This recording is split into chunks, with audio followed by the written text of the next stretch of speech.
Meditation will change your life. Meditation will make you happy inside. Meditation will make you fulfilled in your life, because meditation will connect you back to yourself, to your infinite nature, your essential self, your true self. And mostly meditation will open your heart and teach you about love. In 100 ways, meditation will make your life better. I can't tell you something that's more effective than meditation. Everything you do will become more centered. Everyone you speak with, you will be more present with them because you meditate. Every conversation you have, you will be a better listener and a better speaker, because you're not thinking about what you're going to say, you're going to be hearing what's being said and then responding. And that all comes from meditation. That muscle you're building of presence, right? It's about being present. So from presence with yourself, or presence with someone else, presence at work, presence with your family, presence in your thoughts, these are all part of the wonderful side effects of meditation in real life. And I'm all about real life in meditation. How do you take these spiritual ideas and practically apply them? Every part of our life is changed and moved and grown when we meditate, because we start to become soul connected. Soul connected. So that means the soul and the self come together as a unified whole. When the soul and the self come together, every aspect of the life is changed. Every relationship, every action we take, every thought we make, every breath we take, everything changes because it becomes conscious. Meditation is about consciousness. One of the things I say as a kind of a joke to my students when I'm teaching meditation is, wouldn't you want to have a lawyer that meditated? Wouldn't you want to have a doctor that meditated? How is it that we know what that even means? Right? We can feel that a consciousness comes with that meditation. A kind of good character comes with that meditation practice, right? A person that meditates is not going to lie to you or steal from you. So when we build this into our own lives, we're that person. We're the person that you can trust, or you're the person we can trust. So you can build this consciousness every time you meditate. You get this stronger and stronger strength inside yourself of really matching your inner and your outer life, that your inner world and your outer world start to look more and more alike, that there is a presence to you, an authenticity to you, a realness to you that is trustable because you are trustable, even to yourself, and therefore to someone else. But somehow we have to create that relationship. And when you meditate, you are creating a relationship with your true self, or your essential self, I call it. I love meditation used for self-esteem building, because meditation finally is all about love. It's all about love. Love in, love out, loving yourself, loving someone else. There's probably nothing more important that I could teach than to learn to love yourself. In our accepting ourselves, we can accept our worlds. We can accept each other. One of the mantras I use in class often is, I forgive myself for everything. I forgive everybody for everything. This is a very advanced meditation, as you can sense, but it is a powerful one. And you begin to love yourself again, or accept yourself again. And if we can accept ourselves, we can do our good work in the world, whatever that is. You have a unique note to offer us, and we want to hear it. I want to hear it. And it's in you, and that comes out of love. Yeah, one of the first things you'll notice when you meditate is that your blood pressure will change. If you have high blood pressure, you can lower your blood pressure just by meditating. It has a lot to do with the breath that causes that, but it also has to do with stress levels. There are many yogis where they would do these little experiments where they would make their heart slow down, or make their temperature rise or lower. All of these interesting experiments.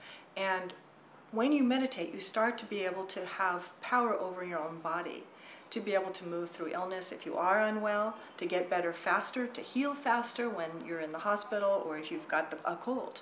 You heal quicker when you have body awareness. When you meditate, you have body awareness. I can teach someone to meditate in about 5 minutes. And all I want people to do really is to meditate for 5 minutes. That 5 minutes changes your whole day. So anyone can do it. Usually we start with the breath, just trying to get the breath organized and realized and evened out, balanced. That makes the difference. And by breathing deeply and completely, you can quickly get to your inner self. And so that's usually the bridge we use when we teach meditation, is the breath. The breath is the bridge between the soul and the self. The easiest way to talk about starting a meditation practice is just to stop.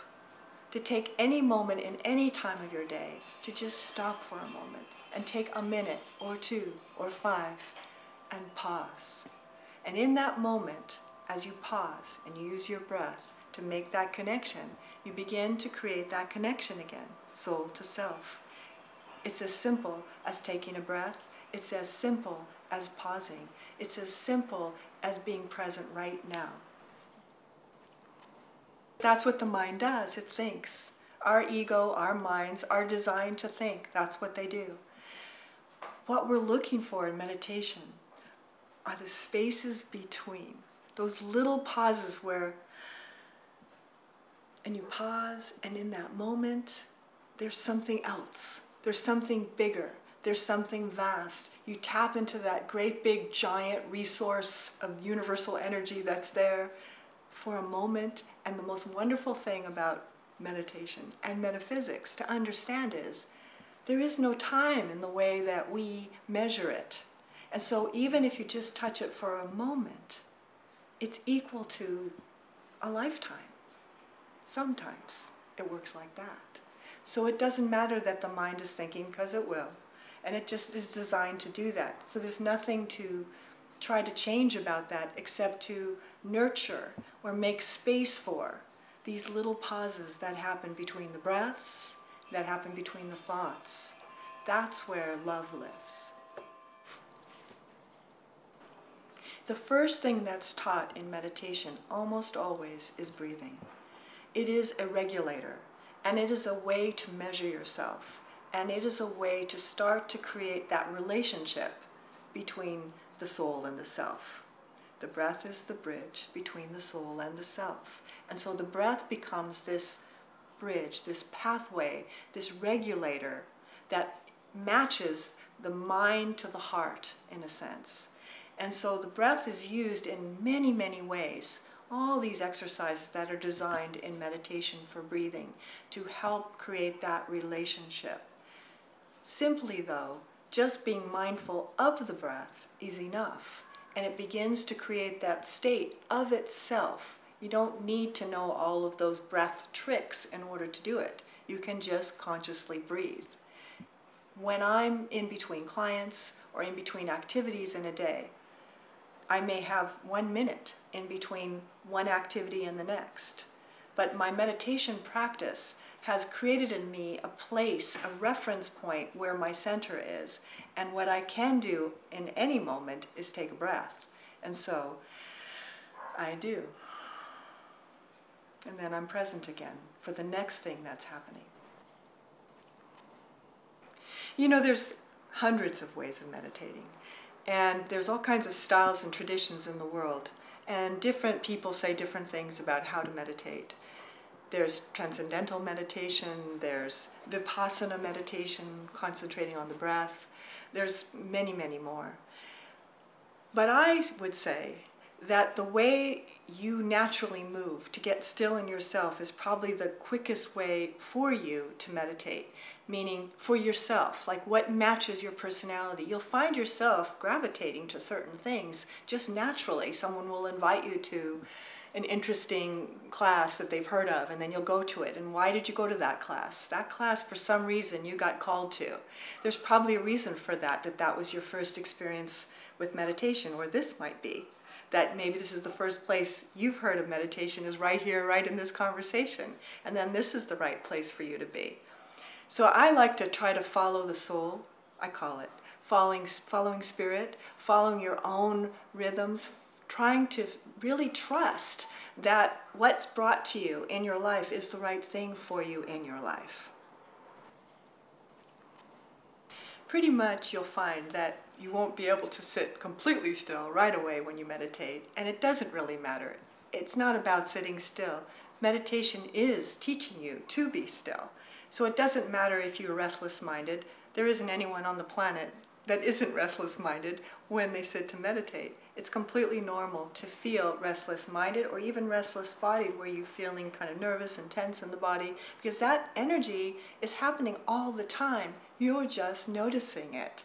So when you stop to meditate, you start to see your own rhythms and nervous habits and tensions and thoughts. And it is something to see. It's a world. We are a world inside here that is going on and on and on. And when you meditate, you're trying to create space, little spaces where there's points of stillness or points of peace. That's a great question. More and more people are meditating. We're hearing about it all the time now. So many famous people meditate that we can think of, you know, Ellen DeGeneres, or the Dalai Lama obviously is meditating, Richard Gere, all these wonderful people that we know of are talking about their meditation practice too. And so we're hearing about it more and more. That's one of the reasons meditation has become more popular. But the bigger reason that meditation is becoming more popular, I think, is as the world is speeding up and going faster and faster, there is a greater need in our lives to find a point of balance somehow, to be able to find a place where you can rest inside yourself from the speed of 24/7 news, or the way we just constantly being pushed and pressured inside and outside of our lives. We end up going so fast that we miss the moment. So meditation becomes this quick way to come back to yourself, no matter how busy life is, because it is. People are raising kids and going to school and having jobs and all of the pressures of life. There needs to be a way to have meaningful connection. And I call it coming home into yourself. There really is. More and more studies are showing from Harvard, from UCLA, and other wonderful universities around the country and around the world, where studies are being done while people are meditating and measuring the brain. And what they're seeing is better usage of the brain. And so what that always means is right hemisphere, left hemisphere cooperation. And the more that the right hemisphere and the left hemisphere cooperate, the faster the brain works, switching from side to side, which is one of the ways that intelligence increases, is the ability to switch hemispheres like that through the corpus callosum. So when you meditate, that's naturally happening. And you'll see there's a lot of studies that are showing now that it affects Alzheimer's and dementia, so that it is prevented. If you look at some of the lamas in the world, right, and they're very old, they have their whole minds, which is interesting when you think of it, and they're constantly daily meditators.